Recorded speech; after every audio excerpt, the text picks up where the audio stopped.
আমাৰ এই ঠালকুছি গাঁৱত এই পাহাৰৰ পৰা নামি অহা বৃহৎ এটা বনৰীয়া হাতী জাগে আজি কেইবছৰমান ধৰি যথেষ্ট ক্ষতি সাধন কৰি আছে। এই অঞ্চলৰ মানুহে মানে নিদ্ৰা হৰণ কৰিছে। মানে এই অঞ্চলৰ মানুহে মানে টোপনি যাব নোৱাৰে ৰাতি। বিভিন্ন ধৰণৰ ক্ষতি সাধন কৰিছে। মানুহে খেতি কৰিব নোৱাৰে, ধান খেতি কৰিব নোৱাৰে। ধান খেতি তেওঁলোকে খাই তহিলং কৰে, মানুহৰ ঘৰ বাৰী ভাঙি নষ্ট কৰে। যোৱাকালিও আমাৰ ইয়াত 4 ঘৰ মানুহৰ যথেষ্ট ক্ষতি সাধন কৰিছে। মানুহৰ ফাখৰিত ধান খাই নোহোৱা কৰিছে, ঘৰ বাৰী ভাঙি তহিলং কৰিছে। আমাৰ এই জিতেন ৰাজবংশীৰ ঘৰতে তেখেতে এখন ফাইনেন্সত স্কুটি লৈছিলে। স্কুটিখন মানে তেওঁৰ যি মানে ক্ষতি সাধন কৰিলে। ইয়াত মানে টিভিৰ ডিছ আছে, এয়াৰটেল ডিছ টিভি ডিছখনো একেবাৰে ক্ষতি সাধন কৰিলে। বহু মানুহৰ ক্ষতি কৰিলে। তথাপিও আমি বন বিভাগৰ পৰা আমি বিশেষ গুৰুত্ব আৰোপ কৰা আমি দেখিবলৈ নাপালোঁ।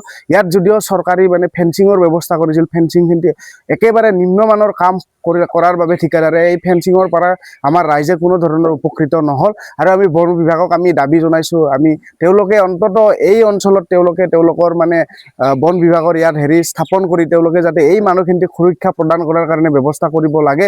অন্যথা ইয়াৰে ৰাইজে বিভিন্ন সময়ত যি ক্ষতি সাধন কৰে তাৰ প্ৰতিবাদ কৰাৰ কাৰণে বিভিন্ন ৰাইজে আমাক ছাত্ৰ সন্থাক কথা কয়। কিন্তু আমি মানে ৰাইজক যিহেতু মানে আমি বন বিভাগৰ প্ৰতি আমাৰ আশা আছে, চৰকাৰৰ প্ৰতি আশা আছে, আমি তেওঁলোকক লৈ বাট চাই আছোঁ। তেওঁলোকে আমাক এই অঞ্চলৰ মানুহক সুৰক্ষা প্ৰদান কৰিব বুলি।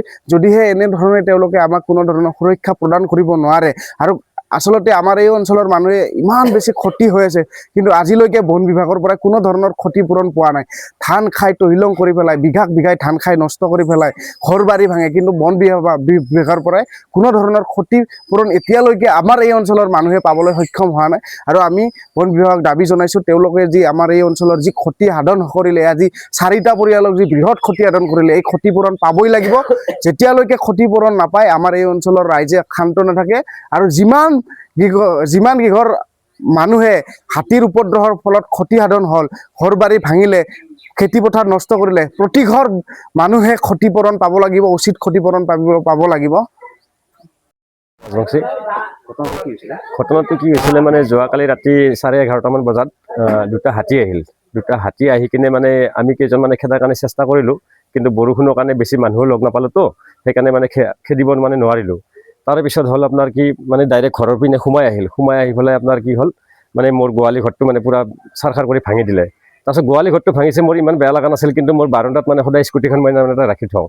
সেই স্কুটিখন মানে টান মাৰি আনি কিনে মানে বাৰাণ্ডাৰ মানে ইয়াতে মোৰ স্কুটি উঠা চিৰিটোত পেলাই দি কিনে তাৰমানে 3-4 জেগাত তাৰমানে খুন কৰিছে। এতিয়া মই শুনিছোঁ ভাল কৰিলে সেইখন গাড়ীৰ দাম মোটামুটি 8-10 হাজাৰ টকা মই ভৰিব লাগে। তাৰে পিছত আপোনাৰ মোৰ টিভি আছিলে, টিভিৰ ডিছ মানে গোটাই খুলি আনি কিনে মানে ইয়াতে গুড়া কৰি দিছে। বনৰীয়া হাতী ইয়াতে প্ৰায় আহি থাকে, কিন্তু এনেকুৱা অনিষ্ট কৰা নাছিল আজিলৈকে। মানুহখিনি মানে জাগ্ৰত হৈ কিনে মানে খেদি আছিল আগতে। বন বিভাগৰ লগত যোৱাকালি মানে খবৰ লোৱা নহ'ল, মানে কোনো ক'তো ওলাব পৰা নাইতো বৰষুণৰ কাৰণে। তাৰে পিছত আপোনাৰ এনে আগে পিছে বন বিভাগৰ লগত যদিও যোগাযোগটো ৰখা হয়, সিহঁতে মানে বেছি গুৰুত্বভাৱে নলয় কেছবিলাক। ফেঞ্চিংটো আগতে এবাৰ দিছিলে, কিন্তু কামটো মানে হেমাহি কৰি কিনে মানে ক্লিয়াৰ কৰি নগ'ল। এনেই মানে দি থৈ দিছে ৰাইজক দেখাকে, কিন্তু কাম মানে তাৰ পৰা একো কাম হোৱা নাই। ৰাইজৰ উপকাৰ হোৱা নাই।